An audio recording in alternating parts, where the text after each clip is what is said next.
And welcome back to another episode of Pokemon Knowledge. On today's episode, before we start, I just want everybody out there to take a big deep breath in and a big deep breath out. Because you know what? I am in the trenches with you guys. I do understand how hard 2020 has been trying to find product. I do know how hard the beginning of 2021 has been trying to find product. Trust me, I just spent all day before I started recording this video driving around to all different stores. And the only two places I was able to find product was one GameStop where I went to put in my second pre-order. And if you guys missed that video earlier yesterday, I talked about how at GameStop you're able to pre-order Battle Styles, ETBs, and blister packs. And now they're down to just the single pack blisters pre-orders. And at the time of recording this video, I don't know if that's changed. But if you didn't get that update, hit that subscribe button because I will be putting videos out and I call them just the emergency videos. But anyways, guys, I know how hard it is, and I was able to get product at one GameStop in Party City, and that was it. Every other place I went to today was completely sold out. I don't want you guys to think I didn't try either. I went to 2 Walmarts, a Target, a Walgreens, 2 Dollar Trees, 1 Family Dollar, 1 Best Buy, 2 different GameStops, and a Party City. It was a crazy day trying to find product. So, I do understand how hard it's been. And with that said, it is nice to just sit back and, think about where we were a year ago and where we are now and, where this hobby's going. And anytime there's something you're passionate about or something that you have a true love for, you are always stuck in this weird middle place where you want to see it succeed and grow and explode, but at the same time, you're selfish. I'm a selfish person. I've come to find out that I want product all the time and it's gone. But you know what? It's not a bad thing. It's a frustrating thing. And, I'm going to have to work my best to change that. But at the same time, I'm looking back at 2020 and, thinking about how excited I was at the beginning of the year. And I was actually disappointed, We had just come off Sun and Moon, that was November 2019. We had Cosmic Eclipse. Yeah, I know. All my older listeners like, yep, you managed to slip Cosmic Eclipse in a video, and of course I will. But, in February, we were waiting on Sword and Shield, and we had this new expansion of Pokemon coming out. And everybody was so excited, and, me being one of them. And then Sword and Shield came out, and I think I got on the hype train right away for it, and I was really excited about it until I started opening up some of the packs. And I guess I wasn't disappointed because Sword and Shield is an overall solid set, but it's not a crazy super happy set. And then again, right after that, Rebel Clash came out in May, and Rebel Clash was another just a stinker of a set. But I was lucky because I was opening Cosmic Eclipse that entire time. And then Darkness Ablaze came out, and that was August. And yeah, we were all excited because, Darkness Ablaze got this huge Chase Charizard. And then that was it.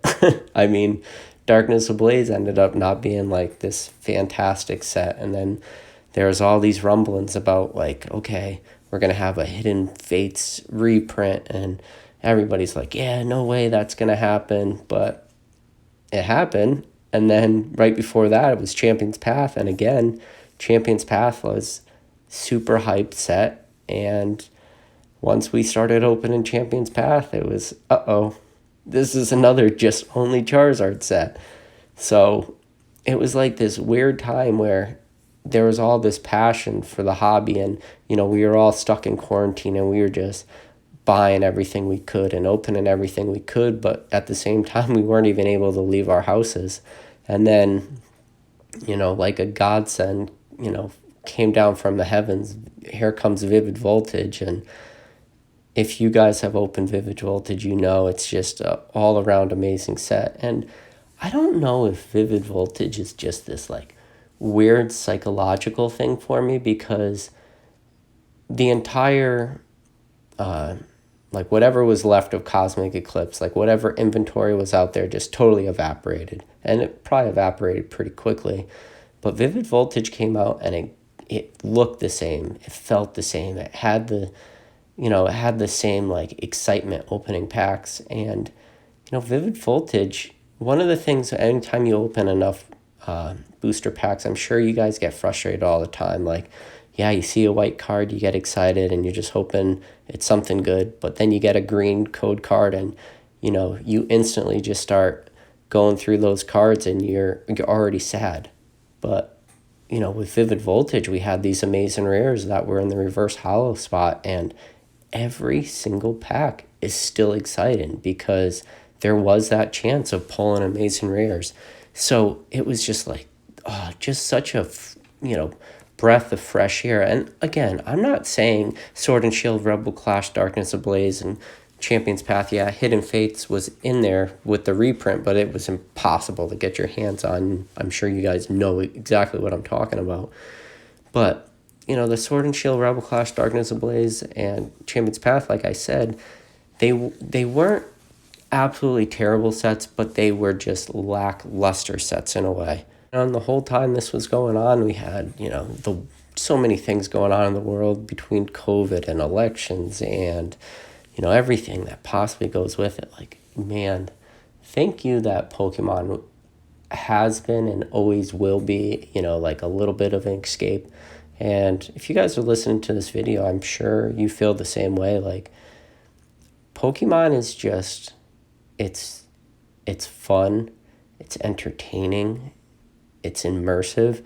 And, that was the reason why I created this channel, because I wanted an outlet, because throughout all of COVID and all of quarantine, I was really getting into watching YouTube videos on Pokemon. And I've always been, especially a lot of the OG content creators, like I've always watched their stuff. And I was just getting frustrated with watching different content creators, which they're all good. They all have their strengths, and like, I'm not here to say anything bad about them, but just a lot of times I was listening to these guys talk and I'm saying, man, it's fun to watch all these pack openings and listening to them, but they're not really relating to the issue, the struggles that I'm finding.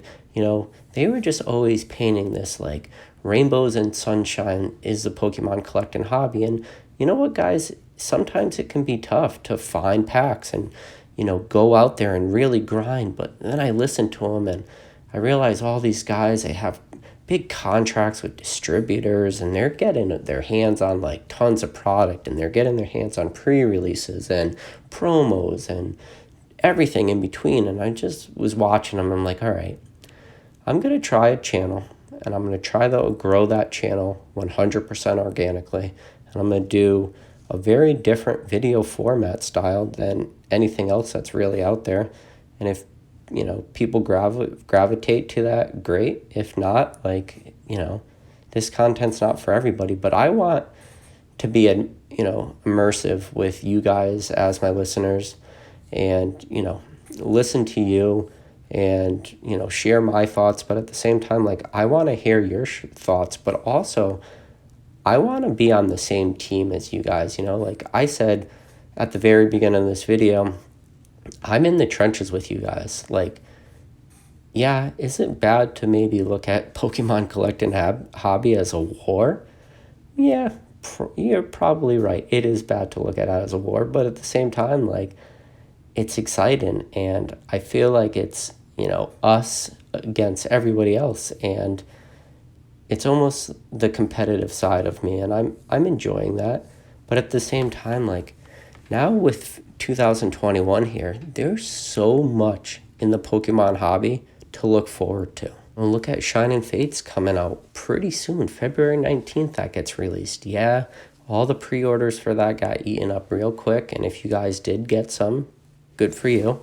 If not, you got to subscribe to the channel and you would have been able to get some.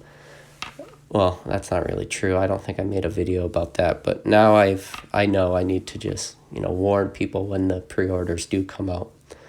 And then right after Shining Fates, which is gonna be a super good set, it has everything going for it, with the exception that there are no booster boxes. But looking at hidden fates, looking at shining fates with the baby shinies and the shinies, and there's Charizard and everything, it's going to be a fun set. It's going to be what I've told you in other videos, like disappointing because you're not going to be able to open a lot of it. But I'm not going to pretend like it's not going to be a great set. And then Battle Styles comes out right after that in March, and the 25th anniversary. And, look at the hype people are already doing for, my other videos, the McDonald's promo and the General Mills promos, and who knows if the special delivery Charizard ever comes out. And look at Pokemon Center. Look at the demand of online purchasing, right? Like, you saw I got that Bear Walker skateboard. I got banned on 4 different accounts in order to get that skateboard. Everything is just a battle. Everything's a struggle. But, I'm reinvigorated in the hobby, and I'm enjoying it more now than I have ever in my life.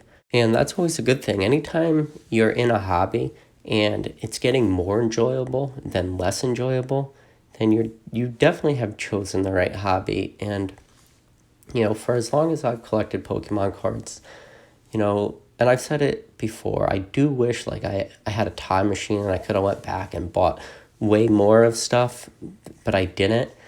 And, a little bit of that was I wasn't going crazy during the XY era just because the EX cards were great, but XY had so many like in between sets, and I don't know, financially it just wasn't really worth it to buy a lot of these sets. Then 2016 came out, and we all were playing Pokemon Go, and we got back into the hobby again then, and then Evolutions came out, and I was just on this real weird fence side because I hadn't stopped collecting Pokemon cards at the time, and I thought that a reprint of base set was fun, but I almost thought it was lazy.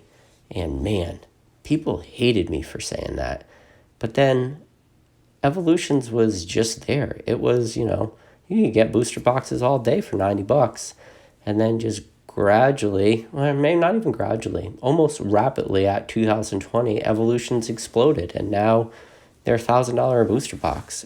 And where I came from to now, I look at the prices for some of that stuff, and I tried to break things down logically and say, okay, does $1,000 for an Evolutions booster box make sense?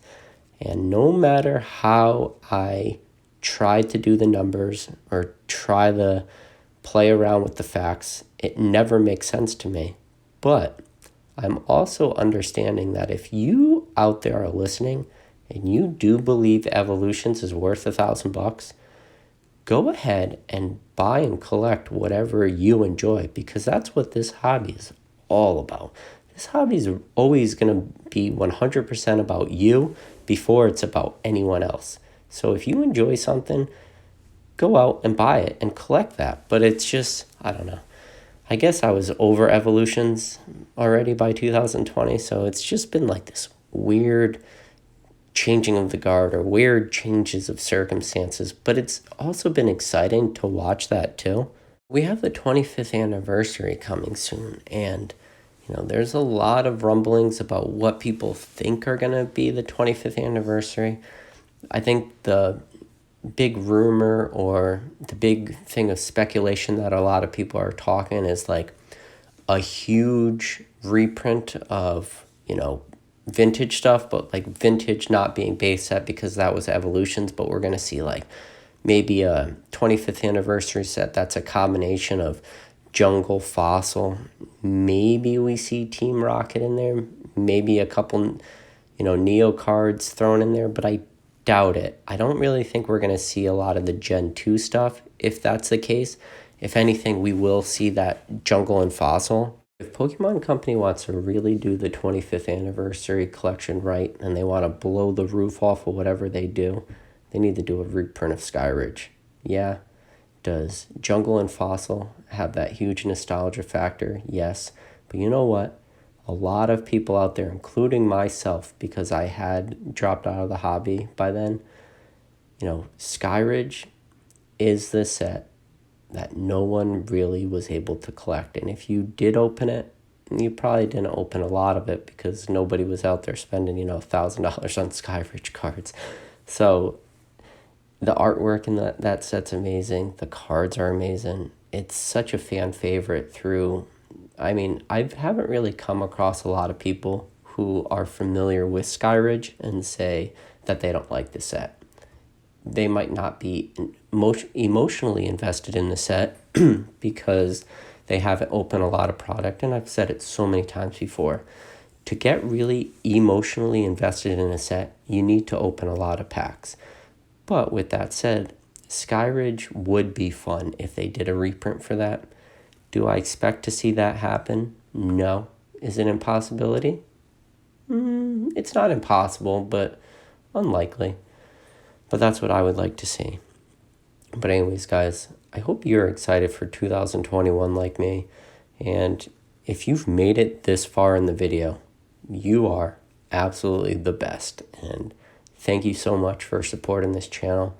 And I hope to, have you guys stick around for a while. And, we made it through 2020 together. We made it through the beginning of 2021. And you know what? We're going to make it through the rest of 2021. And, we got nothing but the future in front of us. And together, we're going to become better collectors, better investors. And yeah, that's what this channel's for, guys. But anyways, please please subscribe, please put a comment down below. What do you think? And I'll catch you on the next video.